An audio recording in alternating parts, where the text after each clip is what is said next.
Hello, Steelers Nation. Welcome back to the channel where we dive deep into everything Pittsburgh Steelers. Week by week, this team is showing us why they're one of the most resilient squads in the NFL. With a 7-2 record, the Steelers are tied atop the AFC North with the Baltimore Ravens, making this Sunday's game a massive showdown.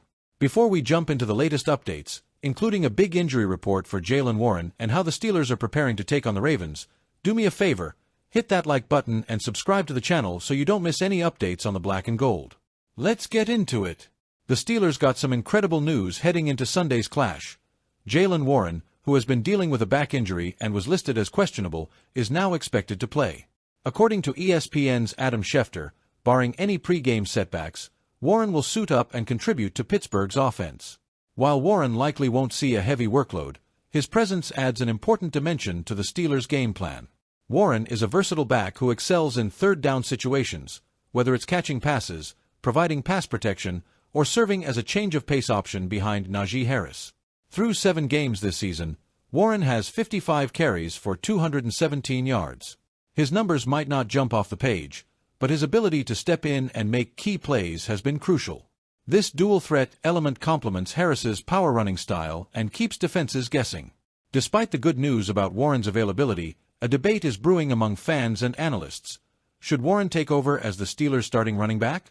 Former NFL safety Rodney Harrison weighed in this week with a bold take. "I think Jaylen Warren should be the starting running back," Harrison said. "Najee Harris looks like he's running in sand at times. Every now and then, he'll give you that energy and runs like Ricky Watters. But for the most part, I'm starting Warren." Harrison's comments have sparked controversy. While it's true that Harris hasn't been the most explosive runner this season, with 157 carries for 645 yards and 3 touchdowns, his role as the team's workhorse can't be ignored. Harris brings a bruising style that wears down defenses, especially late in games. The reality is that the days of relying on one bell cow running back are over. Successful teams, including the Steelers, often rely on a tandem approach, utilizing the unique strengths of multiple backs. Harris's power and Warren's versatility could continue to make a dynamic pairing. What do you think, Steelers Nation? Should Warren get more touches, or does Harris still deserve the bulk of the carries? Let us know in the comments below. Speaking of Sunday's game, head coach Mike Tomlin has once again proven why he's a master motivator. This time, he's looking to fire up linebacker Patrick Queen, who joined the Steelers this season after 4 years with the Ravens.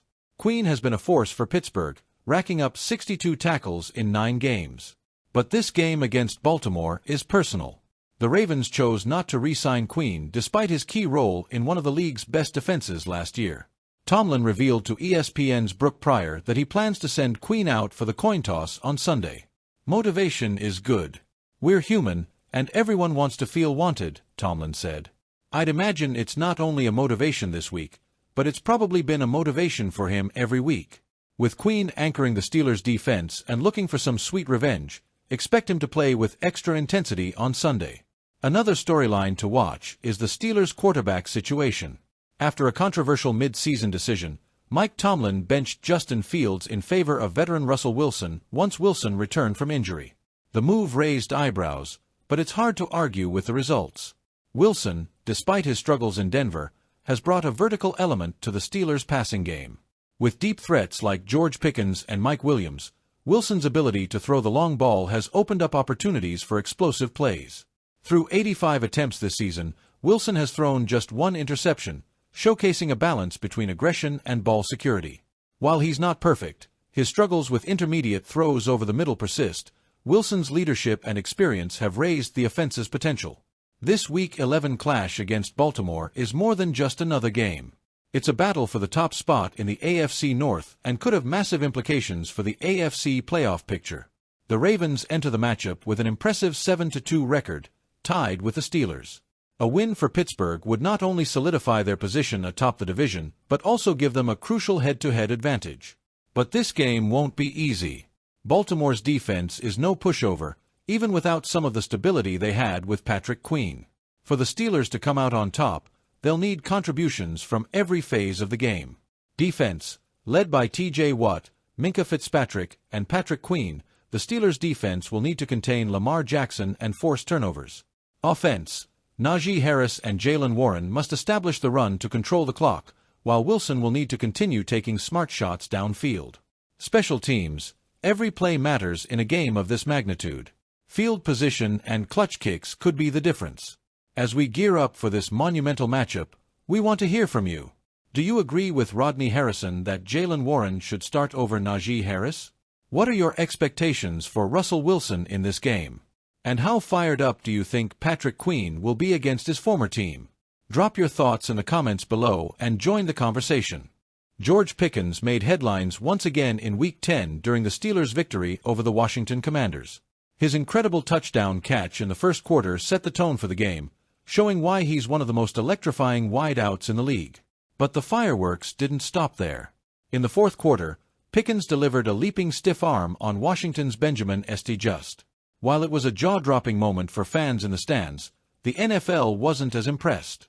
The play was flagged as unnecessary roughness after review, resulting in a hefty $16,883 fine. This isn't the first time Pickens has drawn attention for his aggressive playing style. Earlier in the game, he made headlines for body-slamming Commanders defender Mike Sainristil after a deep ball intended for him was intercepted. Moments like these are becoming a pattern for the third-year wide receiver, raising questions about his discipline and self-control on the field. This latest fine marks the third time this season that Pickens has been penalized by the league, bringing his total fines for 2024 to over $37,000. Let's take a quick look at his history of fines. Week 5 versus Dallas Cowboys. Pickens was fined $10,231 for writing "Open Thing Always" on his eye black and another $10,230 for unnecessary roughness after yanking cornerback Jordan Lewis's face mask. Week 10 versus Commanders. A $16,883 fine for unnecessary roughness. 2023 season. Pickens was fined $16,931 for taunting the Bengals in Week 16 and accumulated 2 more fines in Week 7 for taunting and a blindside block against the Rams. These infractions aren't just adding up financially, they're raising concerns about how his behavior impacts the team. While it's clear Pickens thrives on playing with an edge, the Steelers need him to balance that intensity with discipline. Steelers fans know that George Pickens is a generational talent. His ability to make contested catches, stretch the field, and bring energy to the offense is undeniable. Since Russell Wilson took over in Week 7, Pickens has been one of the biggest beneficiaries. His chemistry with Wilson has helped revitalize an offense that struggled early in the season. But for every highlight reel play, there seems to be an equally controversial moment. Fans love his fire and passion, but there's a fine line between playing aggressively and being reckless.